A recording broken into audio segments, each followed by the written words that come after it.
what a crowd. What a beautiful crowd. Thank you. Thank you.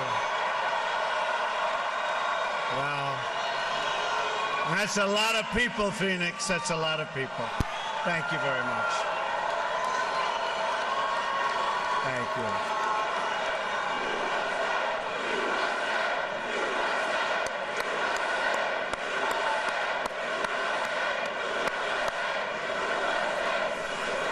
Thank you, Phoenix. I am so glad to be back in Arizona, a state that has a very, very special place in my heart. I love the people of Arizona, and together we are going to win the White House in November. Now, you know, this is where it all began for me. Remember that massive crowd also? So I said, let's go and have some fun tonight. We're going to Arizona, okay? Thank you. This will be a little bit different. This won't be a rally speech per se. Instead, I'm going to deliver a detailed policy address on one of the greatest challenges facing our country today: illegal immigration. I've just landed, having returned from a very important and special meeting with the President of Mexico, a man I like and respect very much, and a man who truly loves his country, Mexico. And by the way, just like I am a man who loves my country, the United States.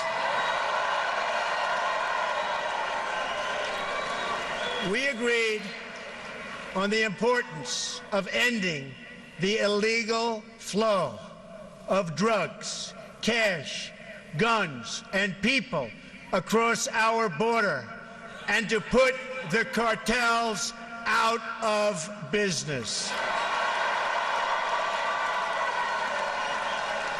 We also discussed the great contributions of Mexican-American citizens to our two countries, my love for the people of Mexico, and the leadership and friendship that we have between Mexico and the United States. It was a thoughtful and substantive conversation, and it will go on for a while, and in the end, we're all going to win. Both countries, we're all going to win. This is the first of what I expect will be many, many conversations, and in a Trump administration, we're going to go about creating a new relationship between our two countries, but it's going to be a fair relationship. We want fairness. But to fix our immigration system, we must change our leadership in Washington, and we must change it quickly. Sadly, there is no other way. The truth is, our immigration system is worse than anybody ever realized. But the facts aren't known because the media won't report on them. The politicians won't talk about them. And the special interests spend a lot of money trying to cover them up because they are making an absolute fortune. That's the way it is. Today, on a very complicated and very difficult subject, you will get the truth. The fundamental problem with the immigration system in our country is that it serves the needs of wealthy donors, political activists, and powerful politicians. It's all you can do. Thank you. Thank you. Let me tell you who it does not serve. It does not serve you, the American people. Doesn't serve you. When politicians talk about immigration reform, they usually mean the following: amnesty, open borders, lower wages, immigration reform should mean something else entirely. It should mean improvements to our laws and policies to make life better for American citizens.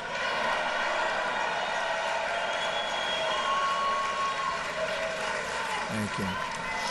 But if we're going to make our immigration system work, then we have to be prepared to talk honestly and without fear about these important and very sensitive issues. For instance, we have to listen to the concerns that working people, our forgotten working people, have over the record pace of immigration and its impact on their jobs, wages, housing, schools, tax bills, and general living conditions. These are valid concerns expressed by decent and patriotic citizens from all backgrounds, all over. We also have to be honest about the fact that not everyone who seeks to join our country will be able to successfully assimilate. Sometimes it's just not going to work out. It's our right as a sovereign nation to choose immigrants that we think are the likeliest to thrive and flourish and love us.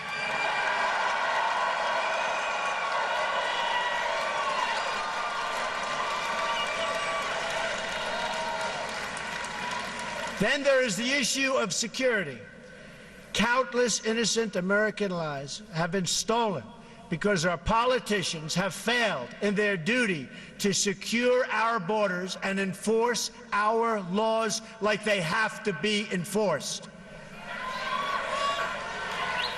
I have met with many of the great parents who lost their children to sanctuary cities and open borders. So many people, so many people, so sad. They will be joining me on the stage in a little while, and I look forward to introducing. These are amazing, amazing people. Countless Americans who have died in recent years would be alive today if not for the open border policies of this administration and the administration that causes this horrible, horrible thought process. It's called Hillary Clinton.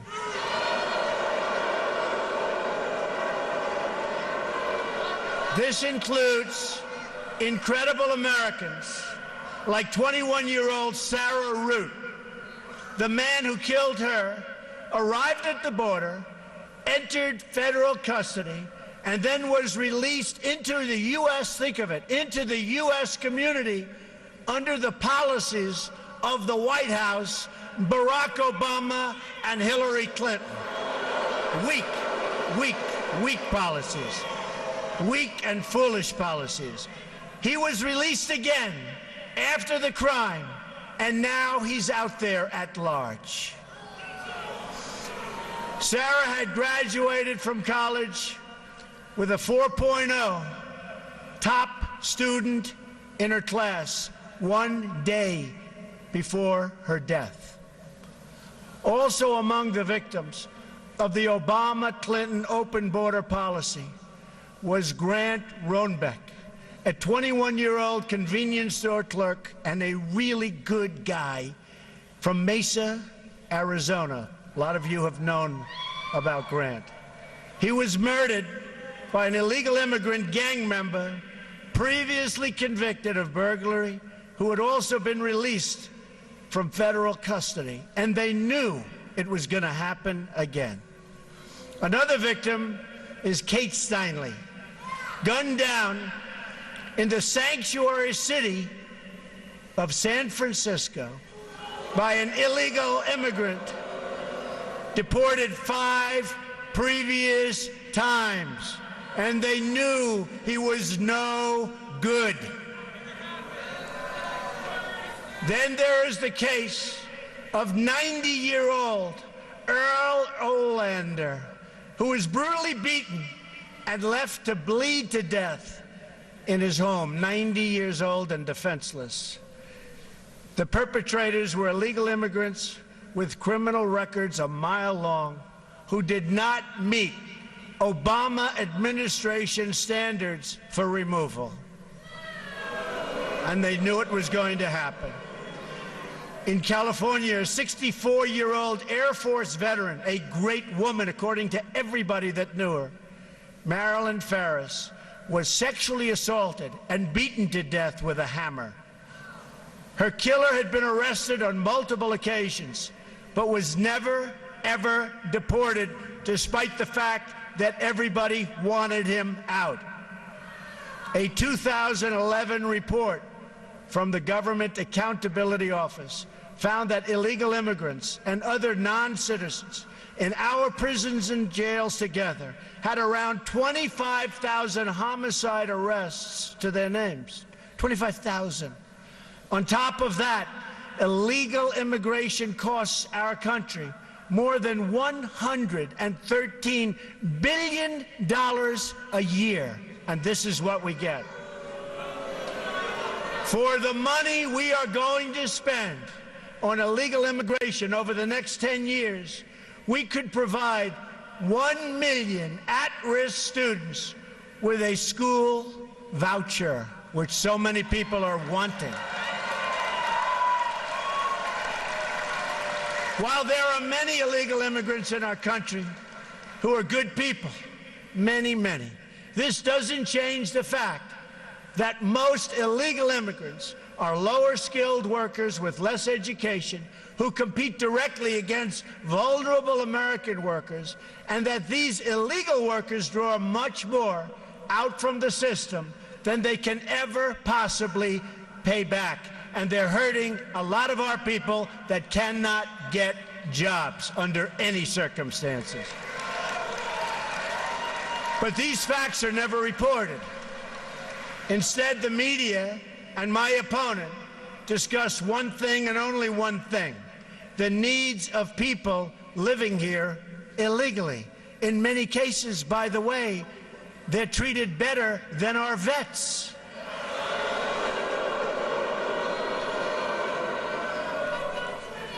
Not going to happen anymore, folks. November 8th, not going to happen anymore.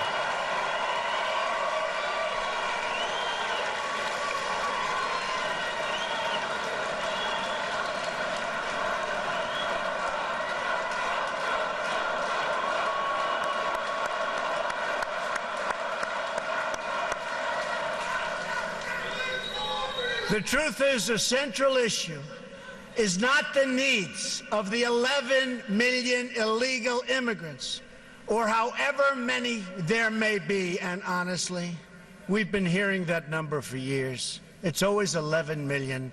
Our government has no idea. It could be 3 million, it could be 30 million. They have no idea what the number is.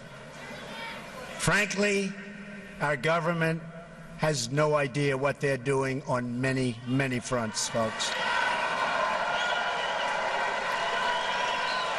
But whatever the number, that's never really been the central issue. It will never be a central issue. It doesn't matter from that standpoint. Anyone who tells you that the core issue is the needs of those living here illegally has simply spent too much time in Washington.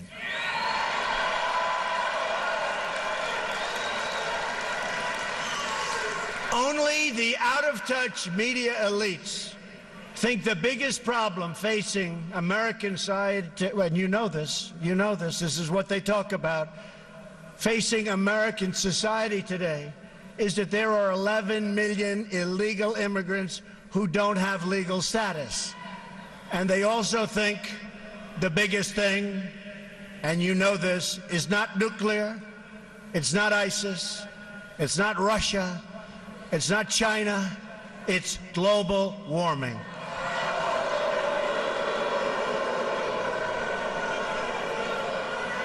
To all the politicians, donors, and special interests, hear these words from me and all of you today.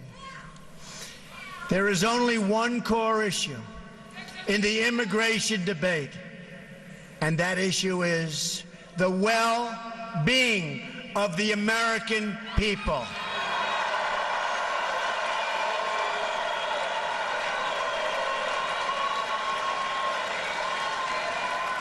Nothing even comes a close second. Hillary Clinton, for instance, talks constantly about her fears that families will be separated. But she's not talking about the American families who have been permanently separated from their loved ones because of a preventable homicide, because of a preventable death, because of murder. No, she's only talking about families who come here in violation of the law. We will treat everyone living or residing in our country with great dignity. So important. We will be fair, just, and compassionate to all. But our greatest compassion must be for our American citizens.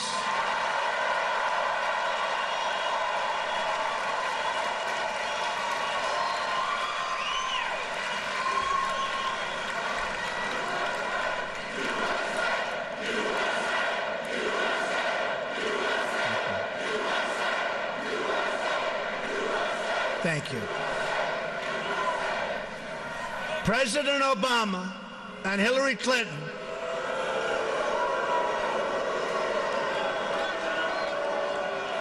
have engaged in gross dereliction of duty by surrendering the safety of the American people to open borders. And you know it better than anybody right here in Arizona. You know it. President Obama and Hillary Clinton support sanctuary cities. They support catch and release on the border. They support visa overstays. They support the release of dangerous criminals from detention. And they support unconstitutional executive amnesty. Hillary Clinton has pledged amnesty in her first 100 days, and her plan will provide Obamacare, Social Security, and Medicare for illegal immigrants, breaking the federal budget. On top of that, she promises uncontrolled, low-skilled immigration that continues to reduce jobs and wages for American workers, and especially for African American and Hispanic workers within our country, our citizens. Most incredibly, because to me this is unbelievable, we have no idea who these people are, where they come from. I always say, Trojan horse, watch what's going to happen, folks. It's not going to be pretty. This includes her plan to bring in 620,000 new refugees from Syria and that region over a short period of time. And even yesterday, when you were watching the news, you saw thousands and thousands of people coming in from Syria. What is wrong with our politicians, our leaders, if we can call them that? What the hell are we doing?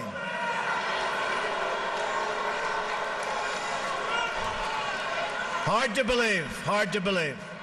Now that you've heard about Hillary Clinton's plan, about which she has not answered a single question, let me tell you about my plan. And you notice all the time, for weeks and weeks, they're debating my plan, debating it, talking about it. What about this? What about that? They never even mention her plan on immigration because she doesn't want to get into the quagmire. It's a tough one. She doesn't know what she's doing except open borders and let everybody come in and destroy our country, by the way.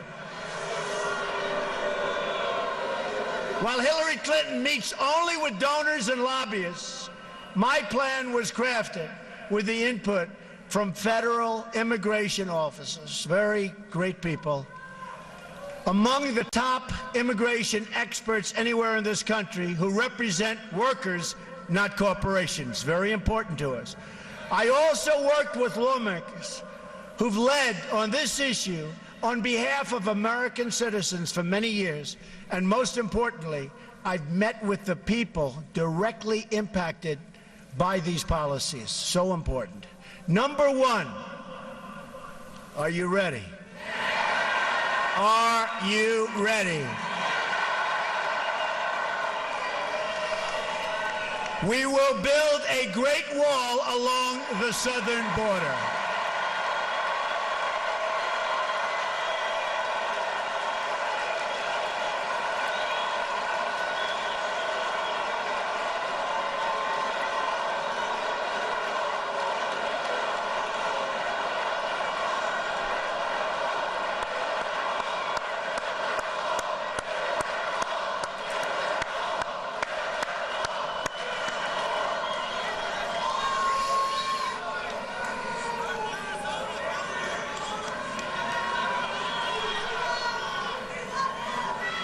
And Mexico will pay for the wall. Remember.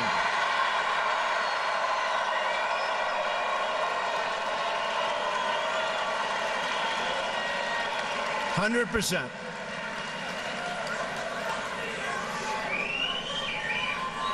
They don't know it yet, but they're going to pay for the wall.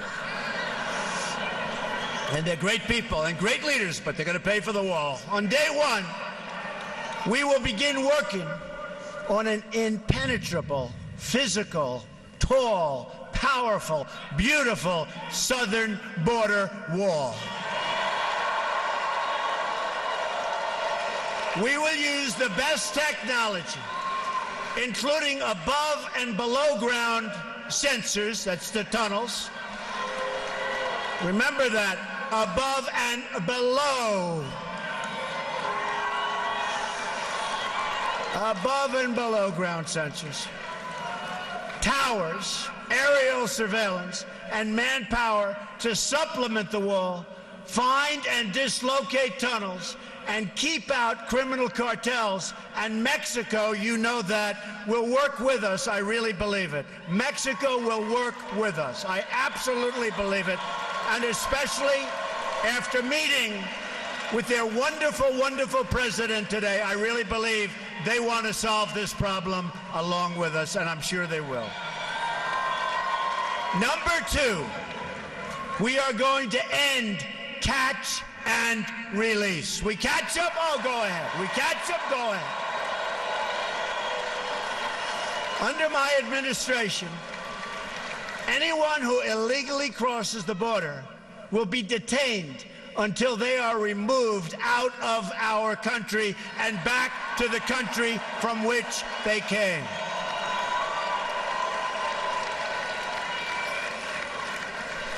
And they'll be brought great distances. We're not dropping them right across. They learned that. President Eisenhower, they'd drop them across, right across, and they'd come back and across.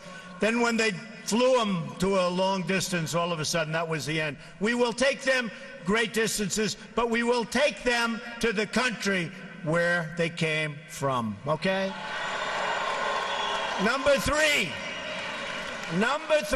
this is the one I think it's so great. It's hard to believe people don't even talk about it. Zero tolerance for criminal aliens. Zero.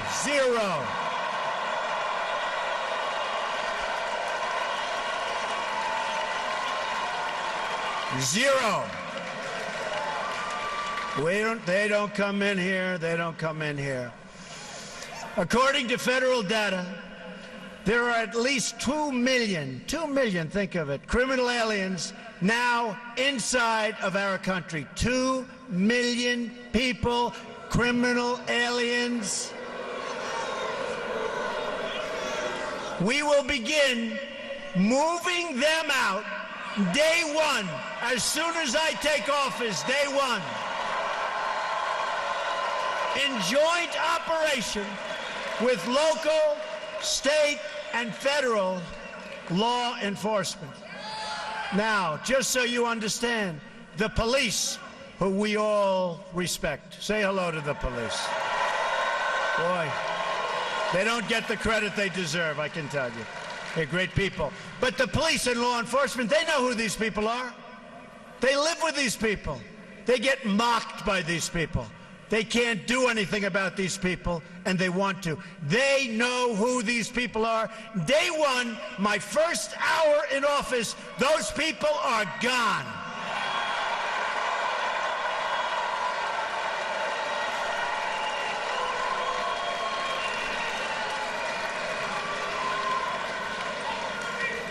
And you can call it deported if you want. The press doesn't like that term. You can call it whatever the hell you want. They're gone. Beyond the 2 million.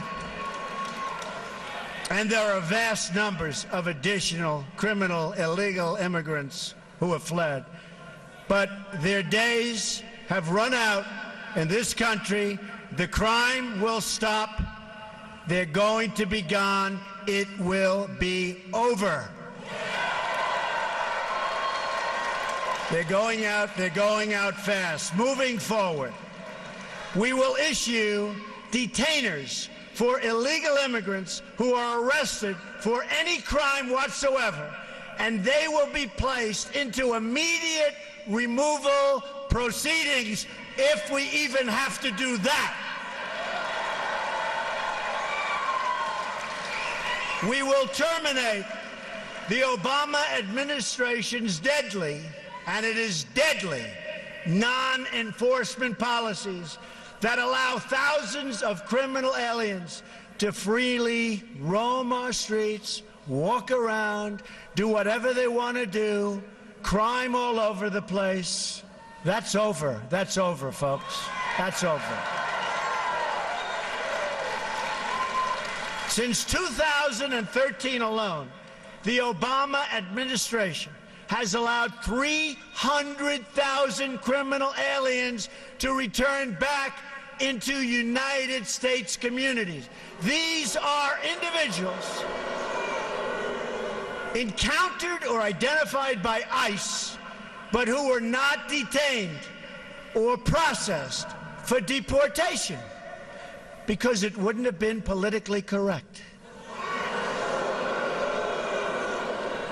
My plan also includes cooperating closely with local jurisdictions to remove criminal aliens immediately. We will restore the highly successful Secure Communities program, good program. We will expand and revitalize the popular 287G partnerships, which will help to identify hundreds of thousands of deportable aliens in local jails that we don't even know about. Both of these programs have been recklessly gutted by this administration, and those were programs that worked. This is yet one more area where we are headed in a totally opposite direction. There's no common sense, there's no brain power in our administration by our leader or our leaders. None, none, none. On my first day in office, I am also going to ask Congress to pass Kate's Law, named for Kate Steinle, to ensure that criminal aliens convicted of illegal reentry receive strong, mandatory minimum sentences. Strong. And then we get them out. Another reform I'm proposing is the passage of legislation named for Detective Michael Davis and Deputy Sheriff Danny Oliver, two law enforcement officers recently killed by a previously deported illegal immigrant. The Davis-Oliver bill will enhance cooperation with state and local authorities to ensure that criminal immigrants and terrorists are swiftly, really swiftly, identified and removed. And they will go fast. Believe me, they're going to go fast. We are going to triple the number of ICE deportation officers. Within ICE, I am going to create a new special deportation task force focused on identifying and quickly removing the most dangerous criminal illegal immigrants in America who have evaded justice, just like Hillary Clinton has evaded justice, okay?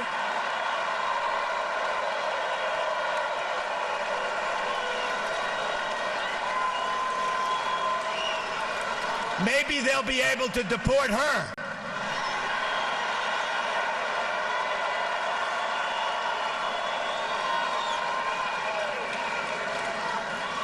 The local police, who know every one of these criminals, and they know each and every one by name, by crime, where they live, they will work so fast, and our local police will be so happy that they don't have to be abused by these thugs anymore.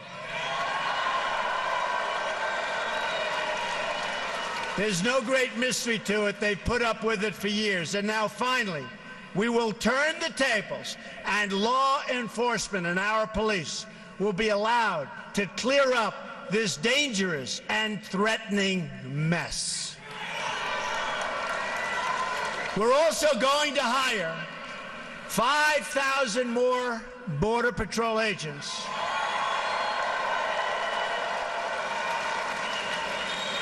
who gave me their endorsement. 16,500 gave me their endorsement.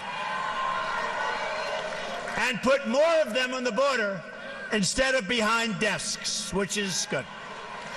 We will expand the number of Border Patrol stations significantly.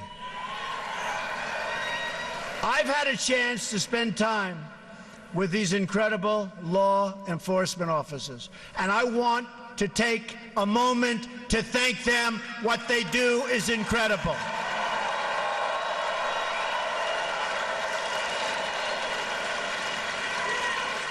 And getting their endorsement means so much to me. More to me, really, than I can say. Means so much. First time they've ever endorsed a presidential candidate. Number 4, block funding for sanctuary cities. We blocked the funding. No more funding. We will end the sanctuary cities that have resulted in so many needless deaths. Cities that refuse to cooperate with federal authorities will not receive taxpayer dollars, and we will work with Congress to pass legislation to protect those jurisdictions that do assist federal authorities. Number 5. Cancel unconstitutional executive orders and enforce all immigration laws. We will immediately terminate President Obama's 2 illegal executive amnesties in which he defied federal law and the Constitution to give amnesty to approximately 5 million illegal immigrants. 5 million. And how about all of the millions that are waiting online, going through the process legally? So unfair. Hillary Clinton has pledged to keep both of these illegal amnesty programs, including the 2014 amnesty, which has been blocked by the United States Supreme Court. Great. Clinton has also pledged to add a 3rd executive amnesty. And by the way, folks, she will be a disaster for our country, a disaster. In so many other ways. And don't forget the Supreme Court of the United States. Don't forget that when you go to vote on November 8th. And don't forget your Second Amendment. And don't forget the repeal and replacement of Obamacare.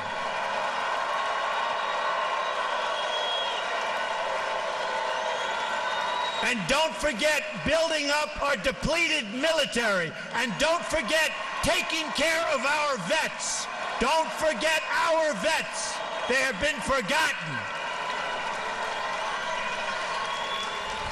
Clinton's plan would trigger a constitutional crisis unlike almost anything we have ever seen before. In effect, she would be abolishing the lawmaking powers of Congress in order to write her own laws from the Oval Office. And you see what bad judgment she has. She has seriously bad judgment. Can you imagine? In a Trump administration, all immigration laws will be enforced. As with any law enforcement activity, we will set priorities. But unlike this administration, no one will be immune or exempt from enforcement. And ICE and Border Patrol officers will be allowed to do their jobs the way their jobs are supposed to be done.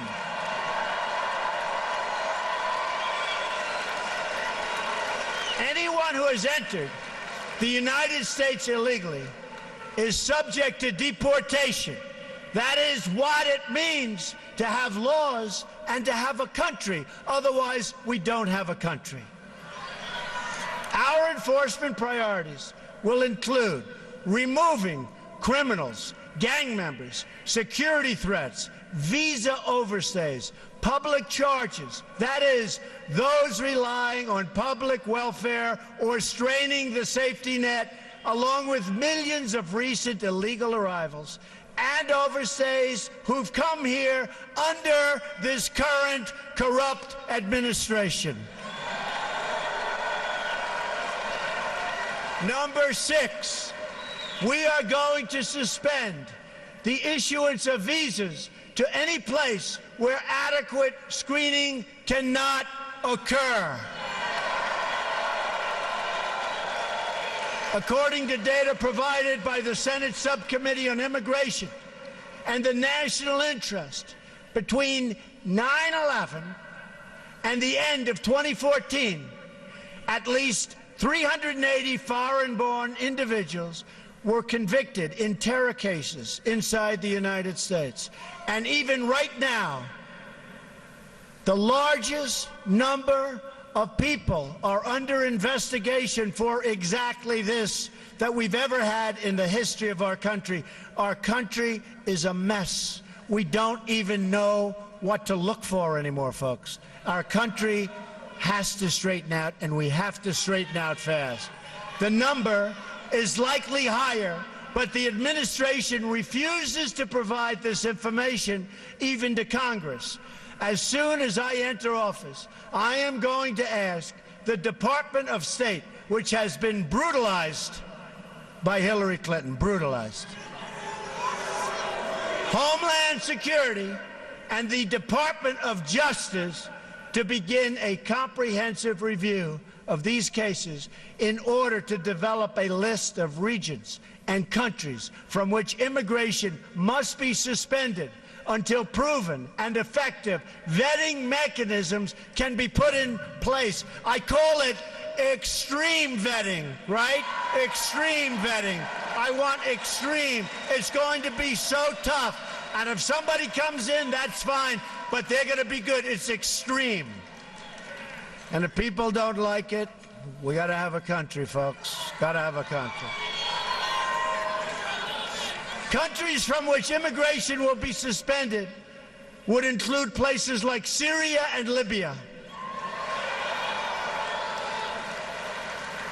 And we are going to stop the tens of thousands of people coming in from Syria. We have no idea who they are, where they come from. There's no documentation. There's no paperwork. It's going to end badly, folks. It's going to end very, very badly. For the price of resettling one refugee in the United States, 12 could be resettled in a safe zone in their home region, which I agree with 100%. We have to build safe zones, and we'll get the money from the Gulf states. We don't want to put up the money. We owe almost $20 trillion. Double since Obama took office, our national debt. But we will get the money from Gulf states and others. We'll supervise it. We'll build safe zones, which is something that I think all of us want to see. Another reform involves new screening tests for all applicants that include, and this is so important, especially if you get the right people, and we will get the right people, an ideological certification to make sure that those we are admitting to our country share our values and love our people.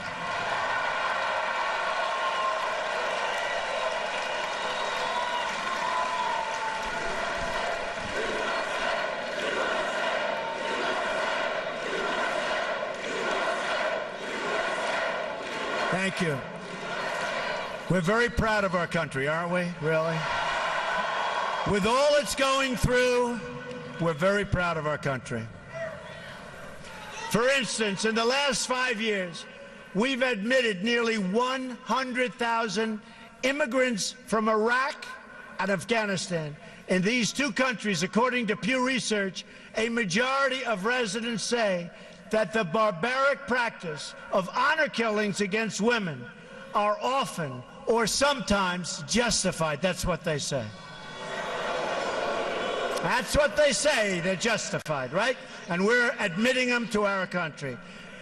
Applicants will be asked for their views about honor killings, about respect for women and gays and minorities, attitudes on radical Islam, which our president refuses to say, and many other topics as part of this vetting procedure. And if we have the right people doing it, believe me, very, very few will slip through the cracks. Hopefully, none.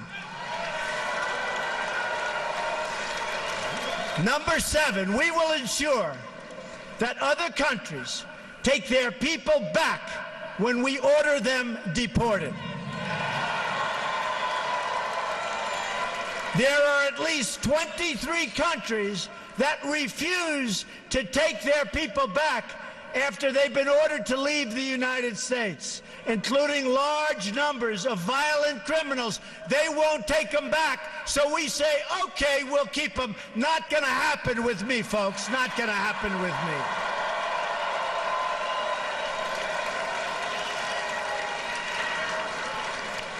Due to a Supreme Court decision, if these violent offenders cannot be sent home, our law enforcement officers have to release them into your communities. And by the way, the results are horrific, horrific.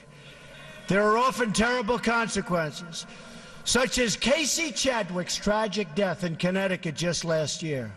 Yet, despite the existence of a law that commands the Secretary of State to stop issuing visas to these countries, Secretary Hillary Clinton ignored this law and refused to use this powerful tool to bring nations into compliance, and they would comply if we would act properly. In other words, if we had leaders that knew what they were doing, which we don't. The result of her misconduct was the release of thousands and thousands of dangerous criminal aliens who should have been sent home to their countries. Instead, we have them all over the place. Probably a couple in this room, as a matter of fact. But I hope not. According to a report from the Boston Globe, from the year 2008 through 2014, nearly 13,000 criminal aliens were released back into U.S. communities because their home countries would not, under any circumstances, take them back. Hard to believe. With the power we have, hard to believe. We're like the big bully that keeps getting beat up. Do you ever see that? The big bully that keeps getting beat up. These 13,000 releases occurred on Hillary Clinton's watch. She had the power and the duty to stop it cold, and she decided she would not do it. And Arizona knows better than most exactly what I'm talking about.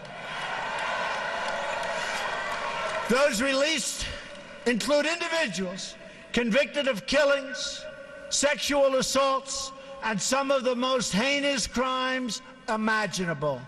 The Boston Globe writes that a Globe review of 323 criminals released in New England from 2008 to 2012 found that as many as 30% committed new offenses, including rape, attempted murder, and child molestation. We take them. We take them.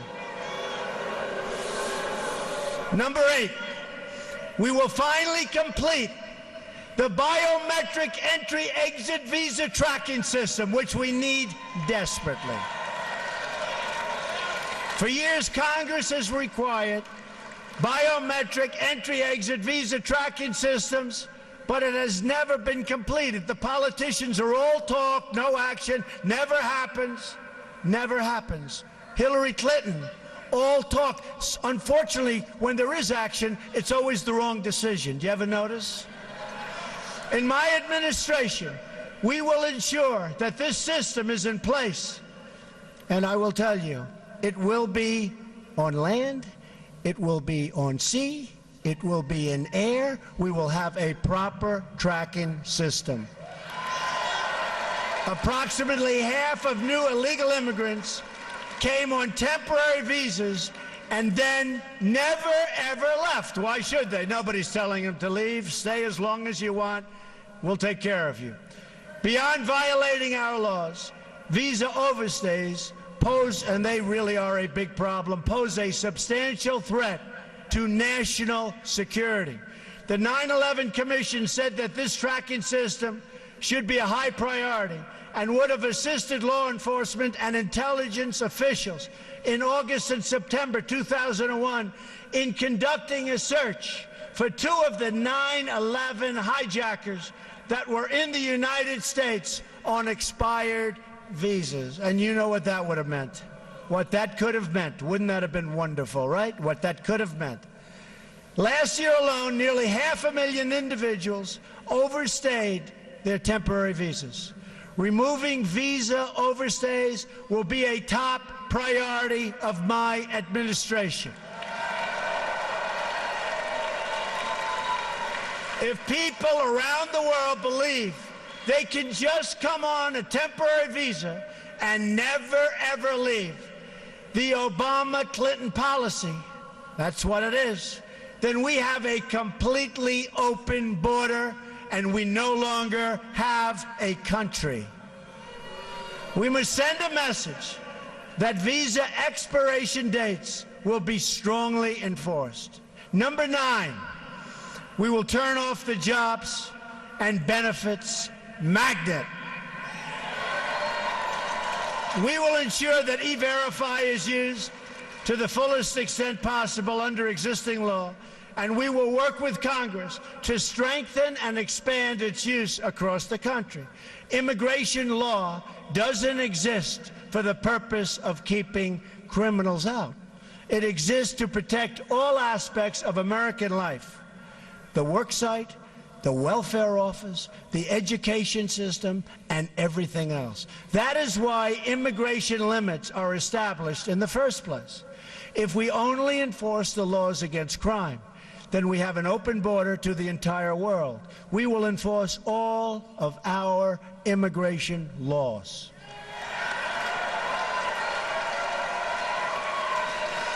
And the same goes for government benefits.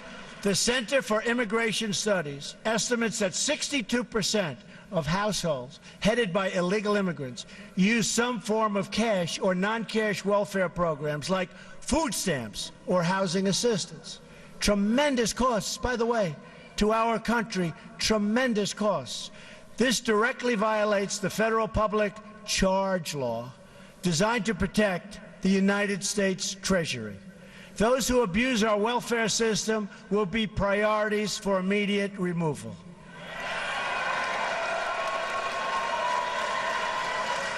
Number 10, we will reform legal immigration to serve the best interests of America and its workers, the forgotten people, workers.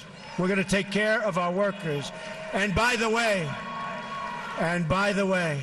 we're going to make great trade deals. We're going to renegotiate trade deals. We're going to bring our jobs back home. We're going to bring our jobs back home. We have the most incompetently worked trade deals ever negotiated probably in the history of the world. And that starts with NAFTA. And now they want to go TPP, one of the great disasters. We're going to bring our jobs back home. And if companies want to leave Arizona, and if they want to leave other states, there's going to be a lot of trouble for them. It's not going to be so easy. There will be consequence. Remember that. There will be consequence. They're not going to be leaving, go to another country, make the product, sell it into the United States, and all we end up with is no taxes and total unemployment. It's not going to happen. There will be consequences. We've admitted 59 million immigrants to the United States between 1965 and 2015. Many of these arrivals have greatly enriched our country, so true. But we now have an obligation to them and to their children to control future immigration, as we have following, if you think, previous immigration waves. We've had some big waves. And tremendously positive things have happened, incredible things have happened. To ensure assimilation, we want to ensure that it works. Assimilation, an important word. Integration and upward mobility.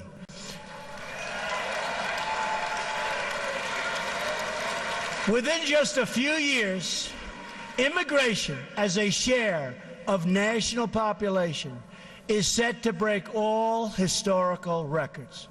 The time has come for a new immigration commission to develop a new set of reforms to our legal immigration system in order to achieve the following goals: to keep immigration levels measured by population share within historical norms, to select immigrants based on their likelihood of success in U.S. society and their ability to be financially self-sufficient.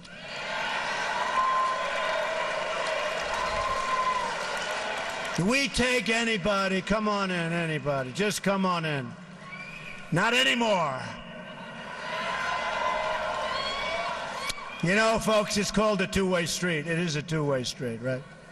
We need a system that serves our needs, not the needs of others. Remember, under a Trump administration, it's called America First. Remember that.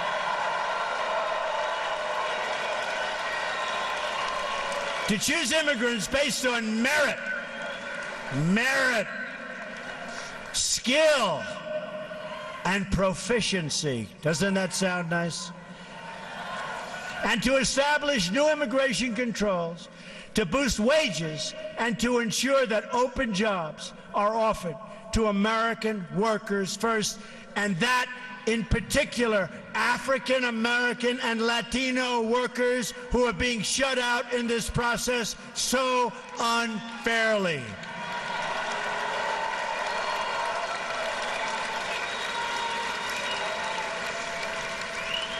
And Hillary Clinton is going to do nothing for the African American worker, the Latino worker. She's going to do nothing. Give me your vote, she says, on November 8th. And then she'll say, so long, see you in 4 years. That's what it is. She is going to do nothing. And just look at the past. She's done nothing. She's been there for 35 years. She's done nothing. And I say, what do you have to lose? Choose me. Watch how good we're going to do together. Watch. You watch. We want people to come into our country, but they have to come into our country legally and properly vetted and in a manner that serves the national interest.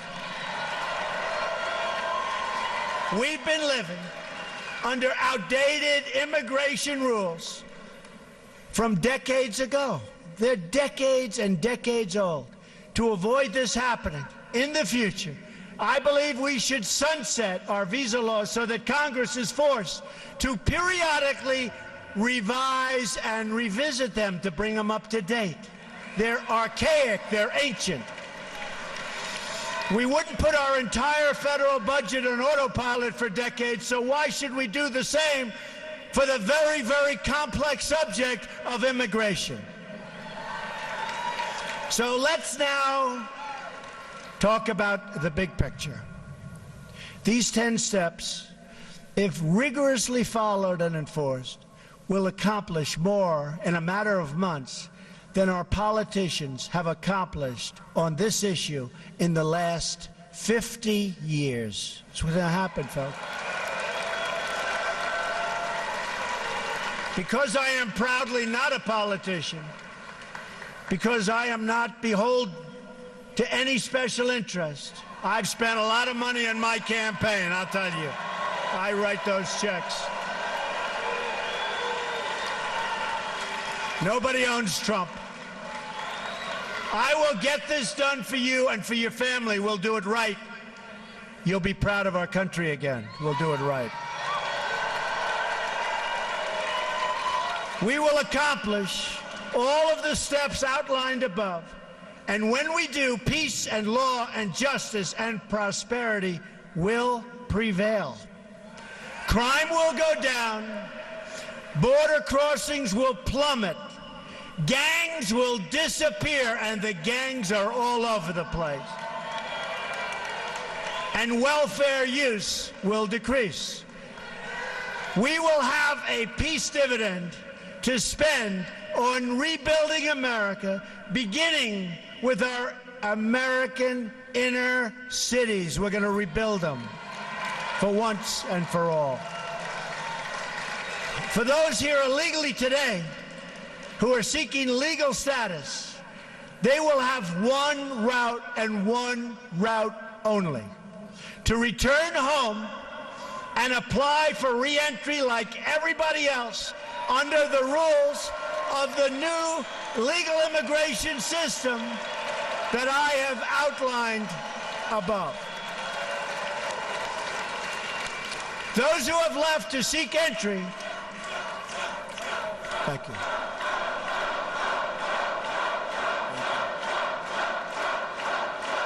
Thank you. Thank you. Those who have left to seek entry under this new system, and it will be an efficient system, will not be awarded surplus visas, but will have to apply for entry under the immigration caps or limits that will be established in the future. We will break the cycle of amnesty and illegal immigration. We will break the cycle. There will be no amnesty. Our message to the world will be this: you cannot obtain legal status or become a citizen of the United States by illegally entering our country. Can't do it.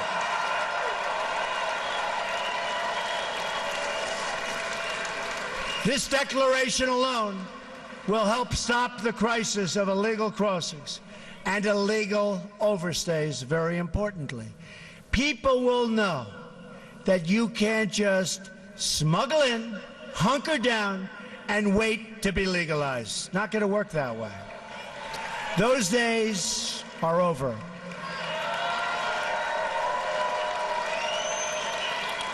Importantly, in several years, when we have accomplished all of our enforcement and deportation goals and truly ended illegal immigration for good, including the construction of a great wall which we will have built in record time and at a reasonable cost, which you never hear from the government, and the establishment of our new lawful immigration system, then and only then will we be in a position to consider the appropriate disposition of those individuals who remain. That discussion can take place only in an atmosphere in which illegal immigration is a memory of the past, no longer with us, allowing us to weigh the different options available based on the new circumstances at the time.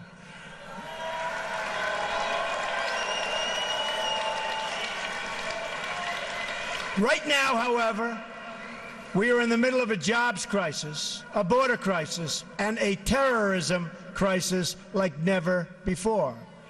All energies of the federal government and the legislative process must now be focused on immigration security.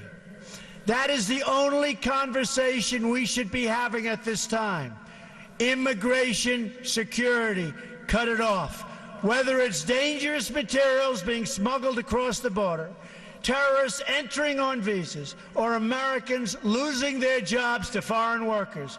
These are the problems we must now focus on fixing, and the media needs to begin demanding to hear Hillary Clinton's answer on how her policies will affect Americans and their security.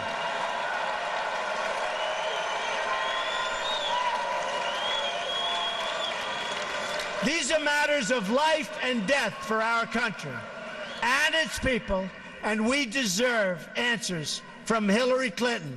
And you notice she doesn't answer. She didn't go to Louisiana. She didn't go to Mexico. She was invited. She doesn't have the strength or the stamina to make America great again, believe me.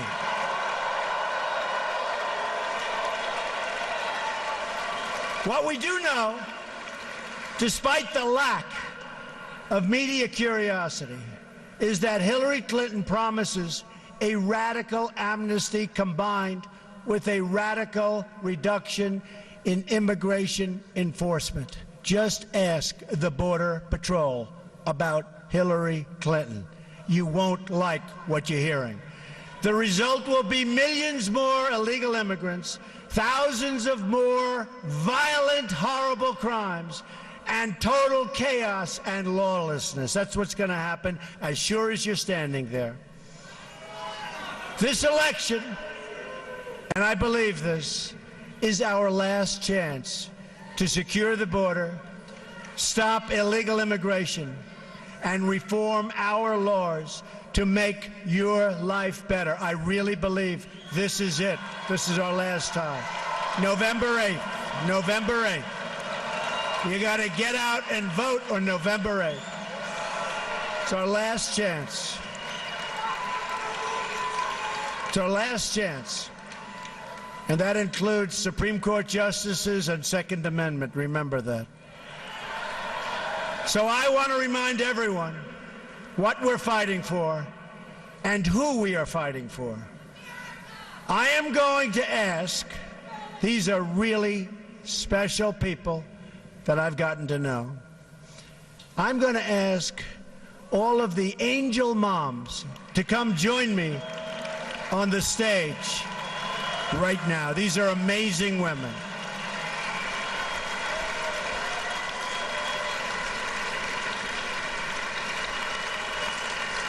These are amazing people.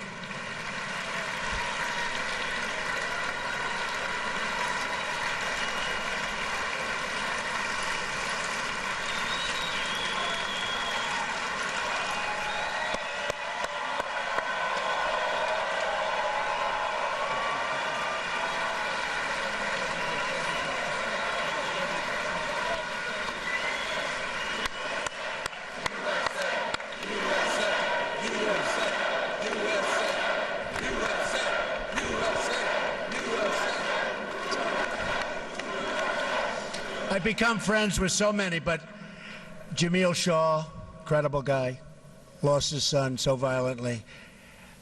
Say just a few words about your child. My son, Ronald da Silva, was murdered April 27, 2002 by an illegal alien who had been previously deported. And what makes me so outrageous is that we came here legally. Thank you, Mr. Trump. I totally support you. You have my vote. Thank you. Thank you. Thank you. God bless you. You know what? Name your child and come right by. Go ahead. Laura Wilkerson, and my son was Joshua Wilkerson. He was murdered by an illegal in 2010, and I personally support Mr. Trump for our next president. My name is Ruth Johnston Martin. My husband was shot by an illegal alien. He fought the good fight, but he took his last breath in 2002, and I support this man who is going to change this country for the better. God bless you.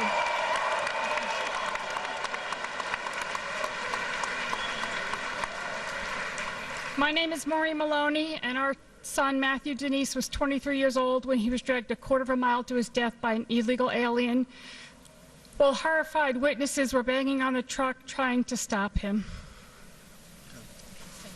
Thank you.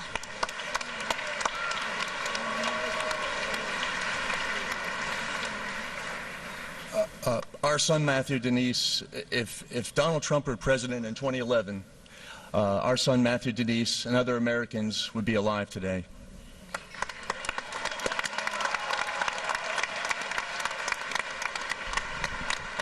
Thank you. My name is Kathy Woods. My son Steve, a high school senior, 17 years old, went to the beach after a high school football game. The local gang came along, 9 members.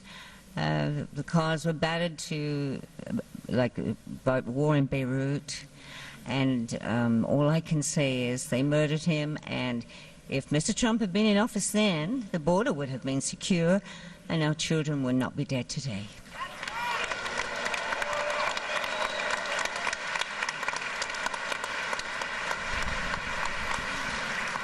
Hi, my name is Brenda Sparks, and my son is named Eric Zepeda.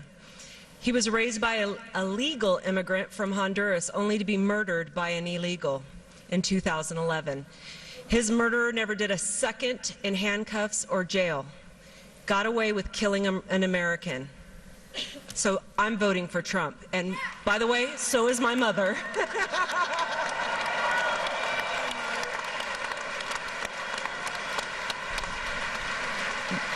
My name is Dee Engle. My cousin Rebecca Ann Johnston, known as Becky, was murdered on January the 1st, 1989 in North Little Rock, Arkansas. Thank you. And if you don't vote Trump, we won't have a country. Trump all the way.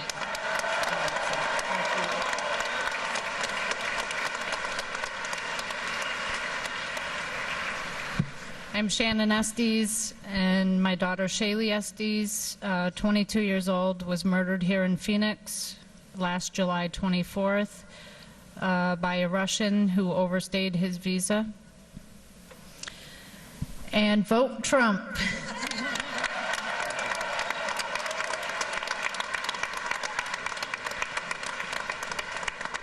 I'm Mary Ann Mendoza, the mother of Sergeant Brandon Mendoza, who was killed in a violent head-on collision May 12, 2014 in Mesa. Thank you. And I want to thank Phoenix for the support you've always given me. And I want to tell you what, I'm supporting the man who is the only man who's going to save our country and what we are going to be leaving our children.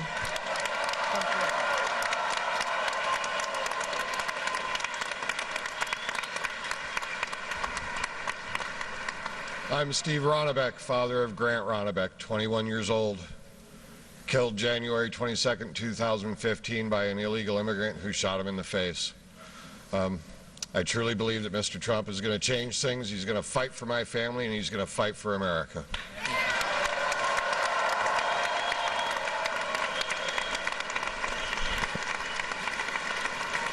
These are amazing people. And I'm not asking for their endorsement, believe me that. I just think I've gotten to know so many of them and many more from our group. But they are incredible people, and what they're going through is incredible, and there's just no reason for it. So let's give them a really tremendous hand.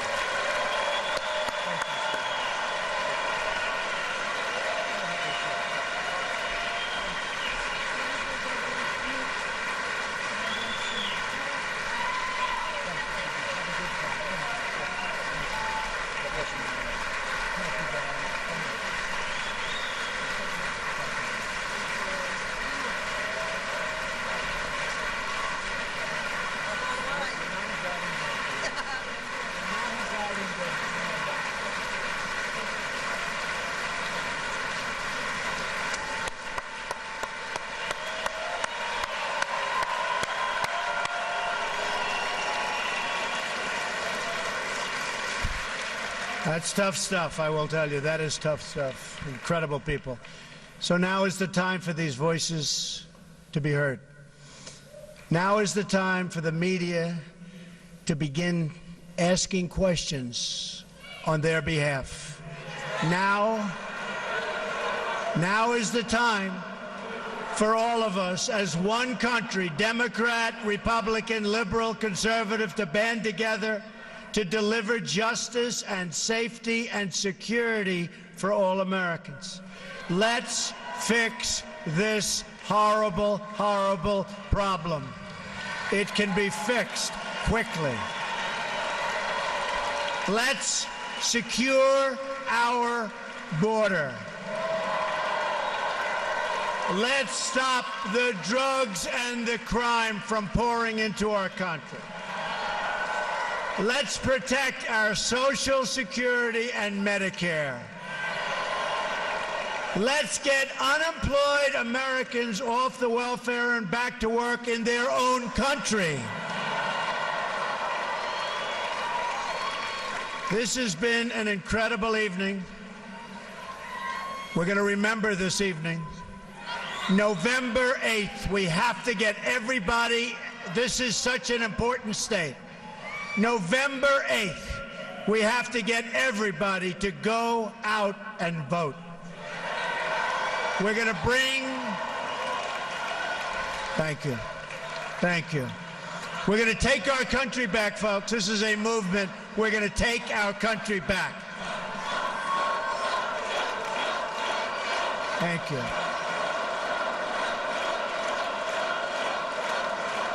Thank you. This is an incredible movement. The world is talking about it. The world is talking about it. And by the way, if you haven't been looking at what's been happening at the polls over the last 3 or 4 days, I think you should start looking. You should start looking.